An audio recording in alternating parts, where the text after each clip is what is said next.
people have this notion that Canadians say aboot, right? Or oot. Yeah. Oot and aboot. Okay, we have to talk about that. Ready? I am pronto.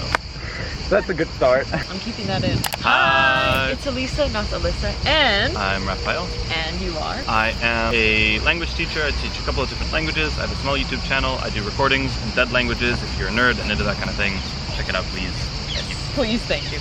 Today, I thought we would compare Canadian accents and American accents because, as you know, if you're following me, I'm Canadian and he's American. Yes. And as nerds do, yesterday we met each other for the first time and we were just noticing these little different features of our pronunciation. So many things, actually. Even though in the end our accents are pretty similar, there's still like tiny little things that are different. Little nuggets here and there. Go.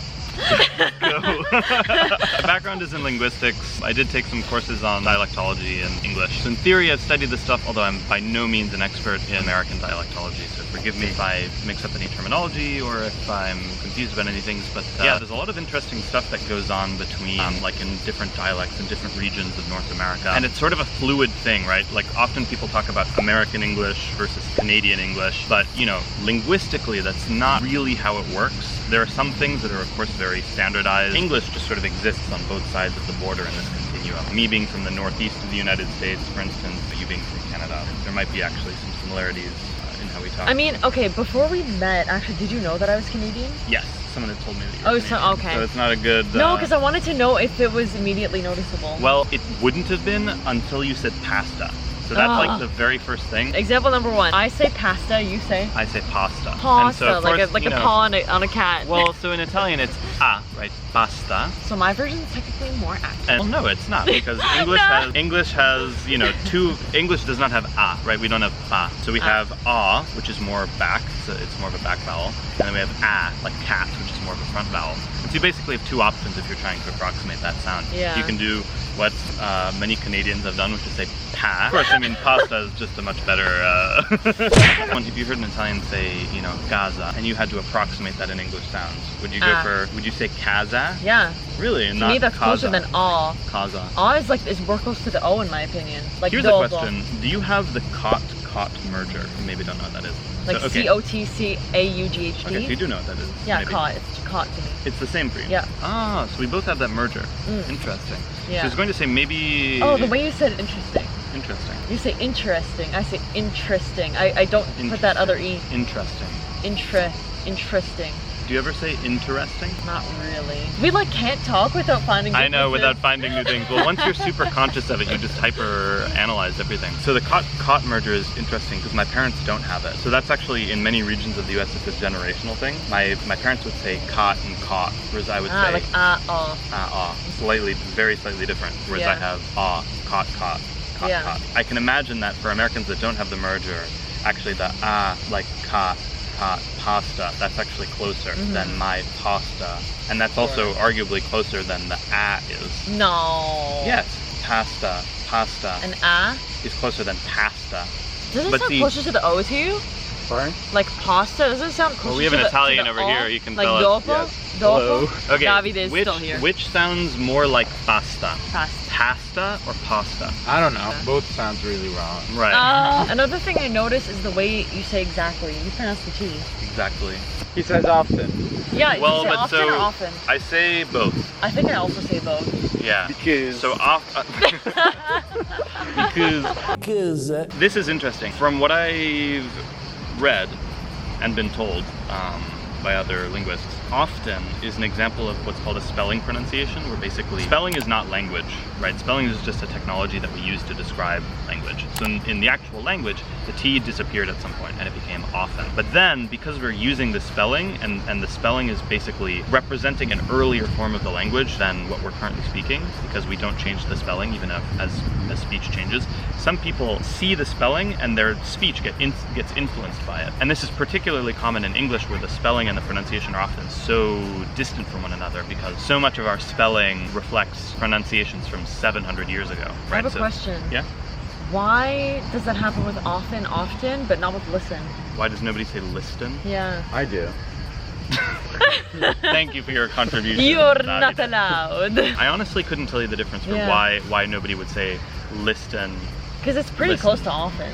Listen. I mean, there's both like an unvoiced sound right before. Yeah. That's listen interesting. often. I would have to look into seeing if there's anything in the literature about why that is. It honestly could just be because this is the thing. Things sound weird to us when nobody says them, and when people say things, they sound less weird. So it's quite possible that just if people started saying listen, it would just become normal. Just become normal and it wouldn't sound weird. Do you know what I mean? Yeah.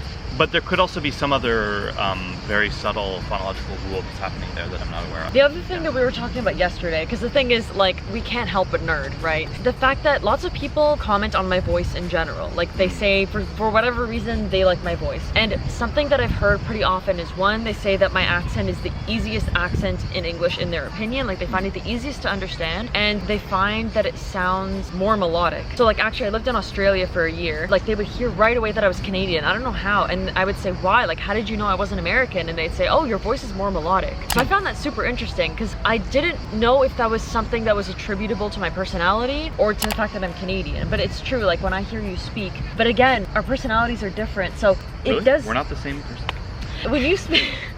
So when you speak, it feels a little bit more close to the same line, right? I'm going all over the place, but I'm also a more emotional person, I think. That's so true. It's hard to tell. Maybe it's a combination of both. And there's also...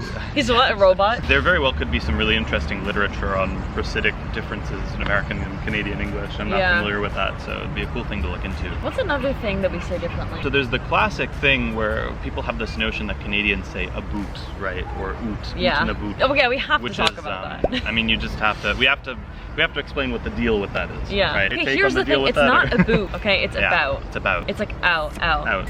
But you say it like more like about. About. Yeah, it's way more open. So from my perspective, say out and about. Out and about. Out and about. It's just so fast for me. The interesting thing is I have that sound. Like I say that in the word cow, now, loud, and we discovered that loud has a sound at the end just like the way about does, but because it has a voiced sound at the end, then I pronounce it that way, which is so weird. Like I don't understand the utility of that. But anyway, it's not a boot, it's about. It's not a bow, it's like an in-between. Exactly. So and it's not a boat either. No. It's like a it's out. Out. About. Yeah. Out and about. Yeah. Out and about. And of course this will vary in Canada as well. For sure. There are people who say it in a more exaggerated way compared to me. Like probably people in Newfoundland. Or my accent, as far as accents go, is pretty Americanized. You know, generally when you live in a big city. But this is what I was saying about it. It's a spectrum. Yeah, you know, like depending on where you live, there are other parts of Canada where they have an accent that has many more Irish and Scottish influences compared to mine. Mine has very little left of that, I think. Right, because of course, so this sound ow or ow or ooh, depending on your dialect. If any of you know anything about the Great Vowel Shift, originally, like as in 600 years ago, this sound was just ooh, right? So house was hoose, mouse was moose. I think that's hilarious. That is really weird. In Scotland, there's this either language or very divergent dialect, depending on who you ask and who's talking about it. But I think it's most correct to call it a language, really, that's just very close to English, called Scots. And in Scots, you still say hoose, moose, right? That, or really, it's hoose, moose, right? That's how you would say house and mouse. So there was never this vowel shift of ooh to ow. But the result of that shift is different in different places, right? And so for me, it's ended up as ow.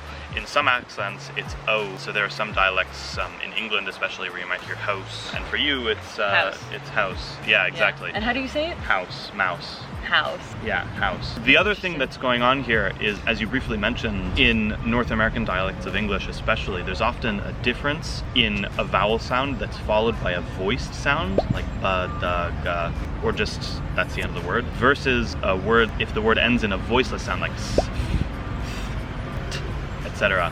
And so that's why you have a difference in the sound that you say in the word cow and now versus the sound that you have in the word about. About. Right, exactly. Couch, mouth. Couch, mouth. Whereas I would say couch, mouth. And that's the same sound that I have in loud. I don't distinguish in that context between the voiced and unvoiced sounds affecting the vowel. But for I, the vowel I, not the word I, but the vowel I have the same kind of difference where I would say ride, because it ends with a D, voiced sound, ride. But then I would say write, like to write a paper. Yeah, I see the same thing. Ride, right. Ride, right. So we have the exact same alternation, but the same distribution in terms of the sounds that trigger this this difference for the I sound, but then you have the same kind of thing for the ow that I don't have. And then we were also talking about marry. Marry. The name, and then the verb to marry someone, and then marry, like Merry Christmas. Oh, are they all the same for you? For me, they're all the same. Okay, so say them. Marry, person, marry, verb, marry, Merry Christmas. So I would say marry, to marry someone, marry, and then it would say Merry, like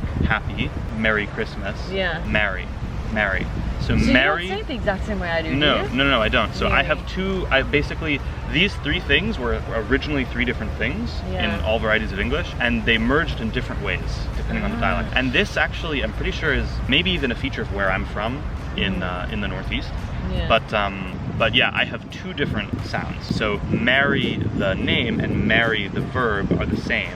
Marry, like happy, is different. It's how we say American. American. Yeah.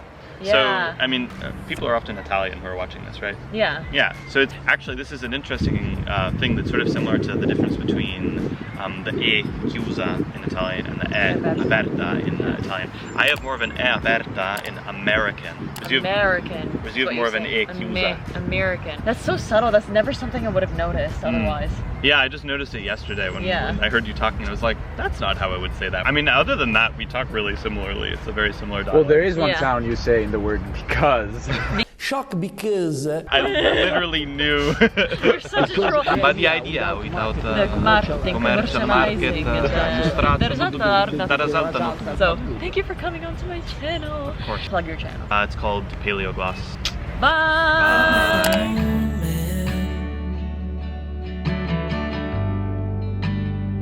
I said, tell me your story.